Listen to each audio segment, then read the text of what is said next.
Friends, some things are just really easy to cook, and pork chops is one of them in an air fryer. And we have our little Cuisinart air fryer over here that we use, and we just love it. And so I've bought some center cut pork chops, which I like these. I like just the fact that no bone or anything. And what I'm going to do, I'm just going to spray some olive oil onto this air fryer rack here. I'm going to salt and pepper these. I'm going to put a few other spices that I just like on it, but generally salt and pepper is enough. And then we're going to throw these things into the air fryer. I'll show you how easy it is to make really excellent pork chops. I used to think it was something hard to do, but my wife showed me it's very simple. So I just follow Nikki's guidelines, and they're great every time. So I did spray my rack there with the Crisco olive oil. It could be any kind of olive oil. I even get this kind over at Aldi that's good. Any kind of works. That's just to keep anything from sticking. I like to use this this savory, Stone Mill savory vegetable seasoning. It's really great. And then I just use some salt and some pepper. And of course over here, I've already pre-cooked me some Brussels sprouts with chia seeds on it. That's what all the seeds are.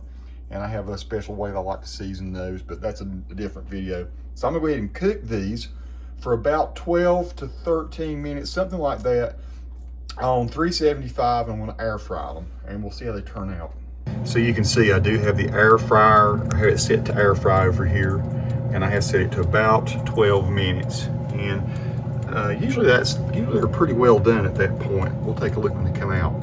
So they're still cooking, getting there. And I got about another 2 or 3 minutes to go. I can hear them sizzling. And while I'm at it, I might as well go ahead and talk about these Brussels sprouts and what I've done here. This is kind of unique and kind of weird. People think I'm weird for doing this, but you should try it. It's good. Because I got a can of Progresso split pea soup. First, what I did, I got these. I got the organic.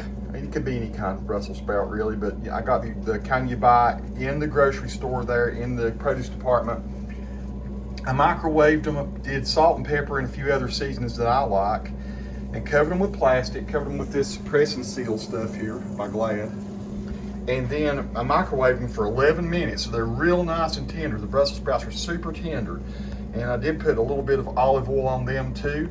And then once they're cooked, I like to get a can of Progresso split pea soup and throw on top of it and cook that for about 3.5 minutes. And then once it is all cooked, I get it out and I just kind of stir it and I chop it all up with a spoon like this. And it chops those Brussels sprouts up, and it just gives a really good Brussels sprout flavor along with the split pea. And I'm not gonna eat, that's a whole lot right there. I'm gonna eat about half of that and save the other half of it for lunch tomorrow.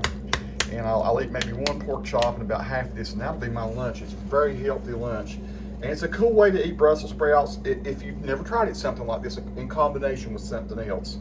And so give that a shot too if you like. And so here are the pork chops after 12 minutes. And you can see they're not burnt, they're just kind of toasty on top. And I put one out on a cutting board and cut it so you can see they're good and done all the way through. So that's how I like to cook the pork chops. And folks, they're usually very tender, not too overdone, still juicy. And that's about how it works, at least with our little Cuisinart. And again, I'm not sure what the model is, but I'll put it in the description of the video. And so we'll have some lunch, folks. Peace to all who watch. Subscribe to the channel if you like.